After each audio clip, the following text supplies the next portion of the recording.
Ibahin naman natin ang luto natin sa kare-kare.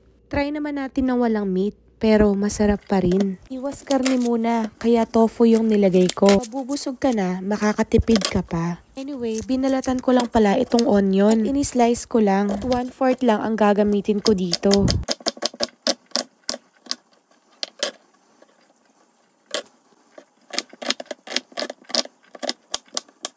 At binalatan ko na rin yung mga bawang, dinurog, at hiniwa na mga maliliit.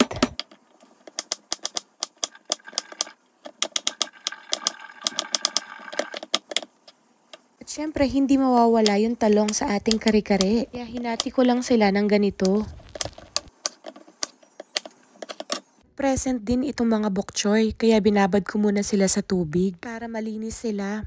Maglalagay din pala ako ng mga string beans. At niready ko na rin yung tofu na gagamitin ko. I-open ko lang at hahatiin ng kalahati. At ihiwain lang sila into small cubes.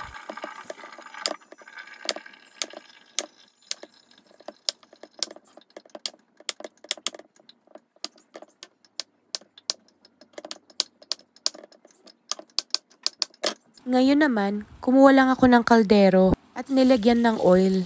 At sisimulan ko ng prituhin yung mga tofu. Sa isang maliit na pot, naglagay lang ako ng tubig.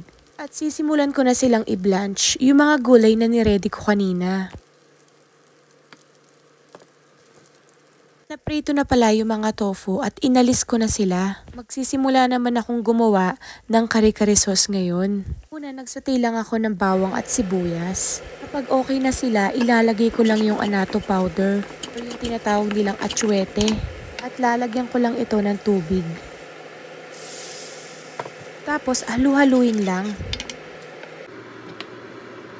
Pag medyo kumukulo na, maglalagay na ako ng peanut butter at halu-haluin lang ulit para makombine lahat ng nilagay ko. At dito pala, naglagay lang ako ng konting patis para magkalasa. Naglagay din pala ako ng salt and pepper. Tapos hinalo-halo ko lang. At pwede mo nang ilagay yung slurry rice flour para lumapot yung sabaw. Tapos halu-haluin mo lang.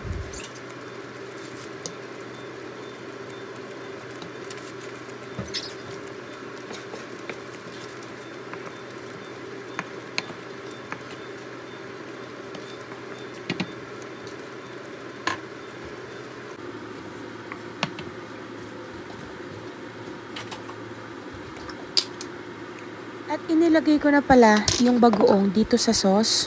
At hinalo-halo ko lang. At tapos na po ang ating tofu kare-kare. Nag-plating lang ako dito at ganito ang kinalabasan ng tofu kare-kare.